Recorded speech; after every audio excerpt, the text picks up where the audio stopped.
Hey, author bosses, it's Megan Barnhart. I'm coming at you live in the Author Like a Boss Facebook group and from the Author Like a Boss page. And maybe you're even watching this on our Author Like a Boss YouTube channel. We try to make it easy for you to get the best writing, marketing, and self-publishing tips. And by we, I mean the awesome Ella Barnard and I. Together, we run the Author Like a Boss Academy, the Author Like a Boss Facebook page and group.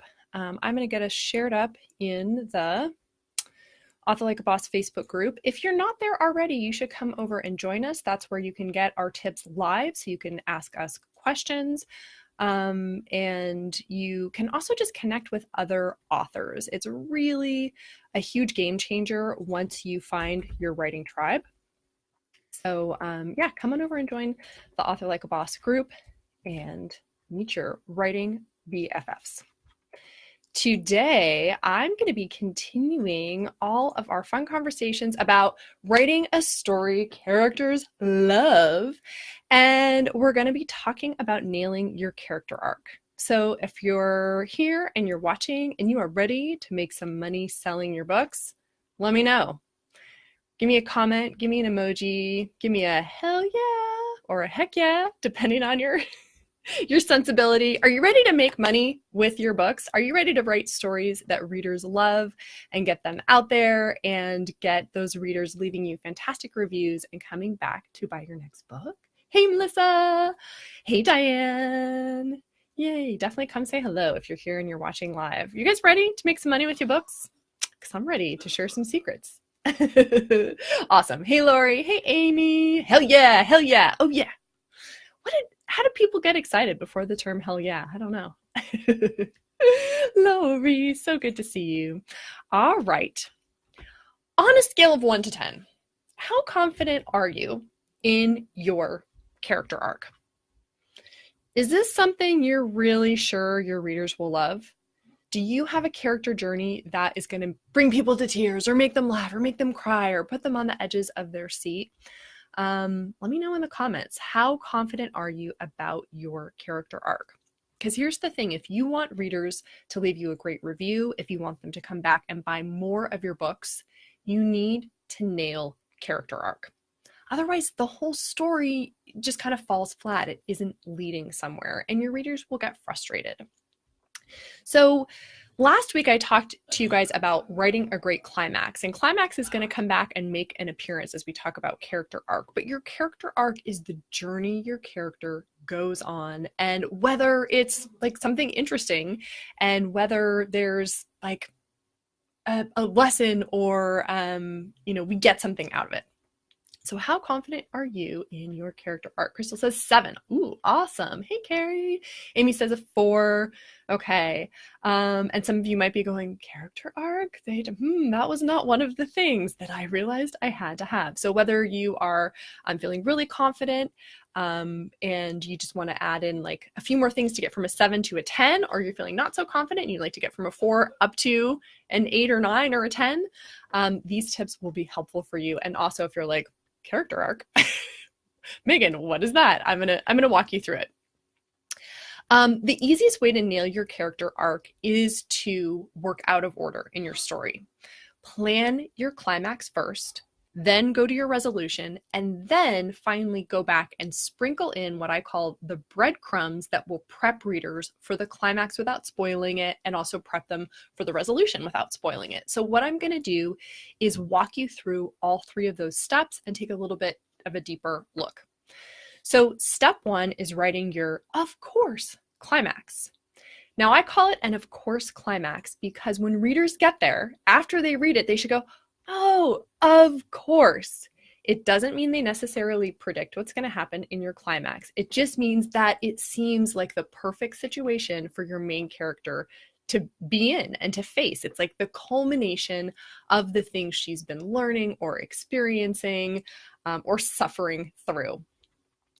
So you get an of course climax by thinking through what your character should face and why. What's the thing that she has to, acknowledge, or she has to work through, or she has to decide about? What's the thing she's been avoiding deciding about for the whole story? And what tools or traits are going to come into play in the climax? what parallels to the situation in your climax were there in other scenes? Can you bring back something, maybe in an earlier scene, she tried to do this and something went wrong and she failed, and now she's going to get a chance to do it, and, it will work really well. Like Daniel-san in The Karate Kid, right? And he keeps facing those same Cobra Kai bullies and he never wins. And then finally he gets in the climax a chance to show his skills and win. In the climax, thinking about what your main character has overcome and what experience she could draw on. So all of those things will give us that feeling of, oh, of course, that's the thing or the person that the main character had to face.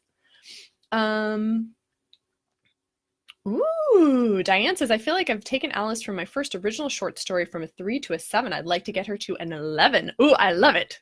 Like Spinal Tap. Ours goes to 11. It's off the charts. Yeah, so Diane, question for you.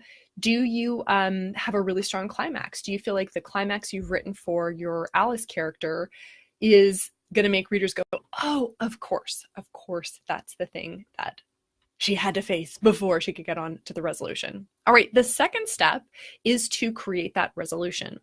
How will your main character end up and why? Your resolution shouldn't come out of left field. It should also be an, of course, resolution. And again, that doesn't mean we guess it ahead of time, but we get there and go, oh, yep, absolutely, that's how it should have ended. What does it mean, the way your main character ends up? And how does that connect with the theme? So a really great way to see theme is to think back to the fairy tales, folk tales, and fables that we learned as kids, right?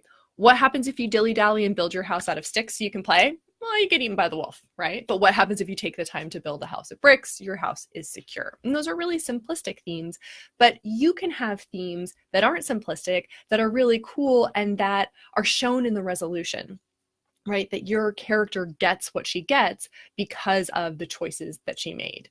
So that's a really great way to give us that of course feeling in your resolution as well. Okay, so some questions about character arc. I don't even remember what it is anymore. Carrie says maybe a 2 or a 3. Natasha says, main problem with me is that I often start within a stage that seems like a climax. How do you build upon that? Natasha, I would recommend use that as your climax and then go back and write the story up to that point. I am a big believer in writing the climax first. It's kind of like eating your dessert first. You write this big, exciting scene. You as the author get really drawn in. You get invested in it. And then you can plan backwards and go, okay, what would need to happen to bring my character to this point? So as a segue, perfect segue there, the third step after you have, set up your climax and set up your resolution is to create breadcrumbs. So part of what makes a satisfying climax is that all the pieces have been put in place. Have you guys ever read a story or watched a movie and you get to the climax and all of a sudden the character has skills you didn't know about, right? Like all of a sudden I'm a karate master. Like, oh, that was never mentioned in any other scenes leading up to this. That's really unsatisfying for us as readers or for us as viewers. So when you work backwards, like Natasha, this would be so fabulous for your writing process. When you know where it's all going and you know where your climax will be and then how things get wrapped up in the resolution, you can go back and plant seeds. You're like, oh, I want to have a scene where, Daniel faces the karate bullies and fails. I want to have a scene where you see my main character speaking French. So then when she has to do it in the climax, we already know that's a skill she has. You go back and you plant those breadcrumbs and you think about leading your reader on this trail of breadcrumbs to that, of course, moment in the climax and then the satisfaction of the resolution. And it's really easy to add those breadcrumbs in once you know your climax and resolution. And for a lot of us, we worry about, like, am I saying too much or too little? And you can play around with your breadcrumbs. You can look at what's in your climax and see what are the most important things that you have to show us, like learning the skill, getting the experience, failing at this task before, having a certain trait, making decisions related to the theme. And space out your breadcrumbs so that it's not too obvious, and you'll balance. And a a really fantastic tool for seeing whether you are giving us too many breadcrumbs or too few breadcrumbs is using your beta readers, talking to your critique group. Ask people if they felt just disoriented and totally surprised when they got to the climax. Were there things that were too obvious? So you can experiment with how many breadcrumbs to leave, as long as you know what that climactic moment is going to be and what the resolution is going to be. Woo! Okay. Crystal says, I don't know how mine would end. I ended up changing the ending because I thought of something better when it was all done. Ooh, that will totally happen. So I said earlier that I like to write the climax first and then the resolution. It's really powerful to have an ending, but it doesn't mean that you have to keep that ending. You can absolutely change things. You can absolutely go back and go, oh, wait, even cooler would be if. So it's not set in stone, but if you know, again, what you're working toward, then placing those breadcrumbs is going to be so much easier. All right. And also super motivating. So that's the way we teach it in the Author Boss Academy. If you go through our writing course, we have, doing your outlining, and then the first things you're writing are your first scene, your climax, and your resolution. And I've worked with some authors who go, no, it's really hard for me to write out of order. I have to just do it, sequentially, but who've been willing to give it a try and say, it was helpful. It gave me insights. I liked giving that a try. I don't know if I'll use it every time, but it's something you should at least try once. Natasha says, Natasha says, what if the story's main character is a villain? Does any of this change? That's an interesting question. Your main character is as good or as bad as you want her to be. But your main character, your protagonist, is defined as the person whose journey we watch, whose arc we want to see unfold. So think of the movie Maleficent. This is a great example.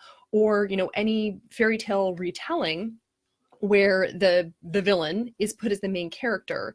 The main character is not the main character because she's good and full of sunshine and is kind to dwarves. She's the main character because we see things from her point of view. So does that make sense, Natasha, that your main character can still be like in Maleficent, we're meant to like empathize with her and she's not as evil as we thought, but your main character can be like straight up evil. Right? Like Dexter, isn't he a serial killer? But what's going to make her have our attention and interest is that she's the one whose arc we're seeing. So absolutely, villains, if they're your main characters, still get arcs.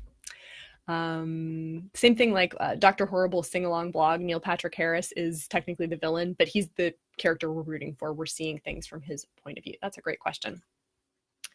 All right, so I was talking about writing out of order, but you guys, even if you're looking at your finished draft, you can still add in your breadcrumbs. In fact, you have this advantage because you already know what's going to happen. So you can set it up in the chapters leading to your climax, and that means you can still nail your character arc as you revise and as you edit. All right. So if you're at that point where you've got a draft and you're thinking about launching your book and getting it really like souped up and spiffed up, your character arc makes a huge, huge difference. So let me ask you again. At the beginning, I asked you how confident you're feeling about your character arc. So I'm going to ask that again now that we've talked some about it. Do you really feel confident that when you launch your book, your character arc is going to make readers fall in love? Will it make them come back for more of your books?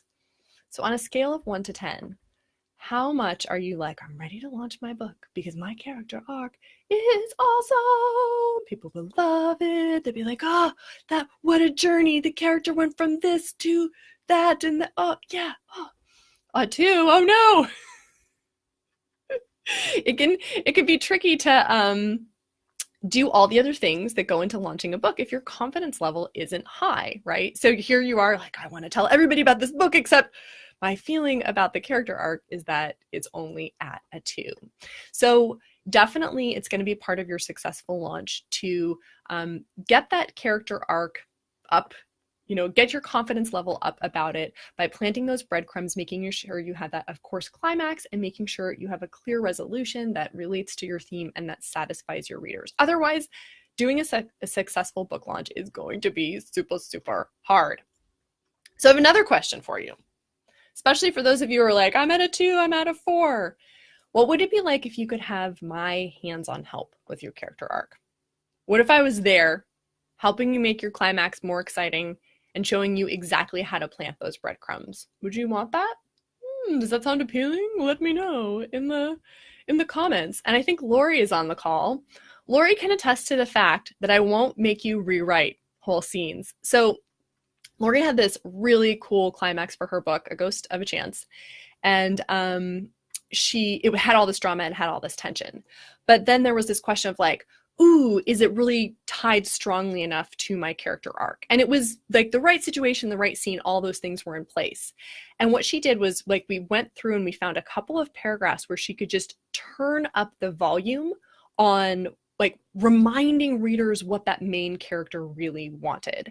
And so it was literally, I think, 2 different paragraphs or maybe 3 different paragraphs where she went through, took what she already had and just like, turn up the volume. And then her climax went from like good to, oh damn. and of course, oh damn climax. Okay, yeah. So if you feel like it would be helpful to have my hands-on help, you can totally get that. That's what you get in the Book Launch Like a Boss Bootcamp. It's me and Ella right there with you, hands-on, looking at your story, looking at your marketing materials, giving you customized and personalized feedback. It's us. It's not here on a Facebook Live where you're like, I'm trying to type and get your attention. We're in a Zoom conference call. You talk to us live. We have a private Facebook group where you can feel free to share things, and it's not like the public sphere where you want to make sure it's the perfect finished product. You're like, I'm working on this graphic for my giveaway, and how's it looking, and can you help me tweak it? And so, with me, you get the hands-on help to do your climax, your character arc, your first chapter like a boss. We add those breadcrumbs. Your first chapter, that's what people are seeing when they do that look inside. So we make sure it is really, really rockin'. And then I help you do your book blurbs and write your newsletters, but that's just the writing side, because then Ella's there and she's showing you how to set up all of the tech and the design, not only of an eye-catching newsletter sign-up form, but also of your book giveaways that are, going to get tons of subscribers onto your email list. She's walking you through exactly how to position your book in the right Amazon categories, how to connect with other authors and with readers so you build your launch team and promote the heck out of your book in fun, non-salesy ways. And Ella also gives you the secret of getting more Amazon reviews. And throughout the entire process, we're both there for you. So if you feel like that would make it a lot easier to launch your book, if you had that confidence level up because you had my help working on your writing, and then you knew exactly what to do in terms of the tech and the design and the strategy for all of those marketing pieces, yeah, you can totally do that. So if you're thinking that sounds awesome and you're in, or if you're thinking that sounds pretty cool, but you want more info, you want to ask us some questions, either way, join us for the live webinar we're doing later today. Ella and I are going to be taking you through our 8-step launch plan and telling you the exact steps you need to take to get your launch done without feeling overwhelmed. And just for joining us, you'll get your own copy of the 8-step launch calendar for your very own, so you can take it home, play the home game, and follow along with it and have a super successful book launch. And you can sign up for that live training at authorlikeaboss.com/book launch. It is not in the Facebook group. We host it somewhere else so that we can actually take you through all of our slides and show you more details, and you don't have to just try to listen to us and like, what did they say about getting book reviews? It's there in slides and you can see it all. So sign up, come to that. We would love to answer your questions about book launching. We always do a live Q&A when we do these events. So come get your book launch plan. All right, and now I have a take action step for you. Your take action step is to write out your launch plan, because here is something I've learned as a writing coach. Sometimes the biggest, scariest part of a task is not like how hard it really is, it's how hard we think it's going to be, right? And the things that are unknown seem the hardest. So if you're like, I gotta launch my book, it's going to seem much more overwhelming than if you go, oh, I need to launch my book. What are the steps, right? Write down the recipe for yourself. Like step one, what do I want to do? What are the things? Or maybe it won't be step by step. Maybe it'll just be a brainstorm. Just think through, what are all the things I want to do to launch my book, so that it's concrete, so that you have it on paper, so that instead of it being overwhelming, it's like, okay, those are the things and I'm just gonna knock them off one by one. That is your take action step. And if you're lost and you're like, I got nothing, Megan, I don't even know, what should I do to launch my book? Come to the training tonight and you'll walk away with our calendar that tells you what to do one step at a time, okay? So either you're gonna write down your steps for yourself and then you're gonna have more like confidence about executing, and you're going to like actually get started because you'll know what the pieces are, or you're gonna come and get our calendar and use that and modify it how it works for you. But either way, time to take action on launching your stories. Tune in next week as we keep the book launch party going. Ella is going to be talking about key launch strategies that you might not have thought of. Ella is so creative about marketing books and launching, and she makes it so fun because you might be like, oh, marketing my books, I'm just doing, no, you can't even begin. You can't even begin to imagine all of like the cool, fun, creative, like connected ways that she like and strategies that she has for you to launch. So you definitely want to catch her next Tuesday. And next week, I'm going to be wrapping up my theme of writing a story that readers love with a live Q&A. If you want to get notified when we go live, make sure to sign up at authorlikeaboss.com/notify. And I'm going to check and see, I think there were a couple more questions. Yes, Lori, I would agree. Your climax is epic, and you can tell everybody, I have an epic climax. Ooh, Carrie says, I know how the climax will be for book one and then natural resolution. That is so motivating. When you know those things, it's so much more motivating to write up to them. Okay, so Diane says, now my character is awesome or better, but the arc I feel probably needs some work after listening to this. So Diane, yeah, maybe you want to go back and just look at where you have breadcrumbs, and you can be so analytical about this. It doesn't have to be like you wait for inspiration. You can just look at how many chapters there are between, you know, like where all the stuff starts happening in your climax, and go, okay, every 2 chapters or every 3 chapters, you know, how often do I need to place a breadcrumb so I can space these things out? You can be really like practical about it. And, oh, Crystal, I'm glad to hear you. The people who read your first draft seem to like it. Awesome. Okay. And Natasha, it sounds like you've got a cool character. So let's see how you can make her character arc feel more confident. All right, y'all. Thank you for watching. If you found this helpful, please do like it and share it. You can find all of our videos, if you ever missed them live, over at our YouTube channel, authorlikeaboss.com. And thank you so much for watching and for asking your great questions and sharing your comments. I always love hanging out with y'all. Have a wonderful rest of your day. Hopefully I will see you later this evening at the How to Author Like a Boss training. And in the meantime, happy authoring. Bye-bye.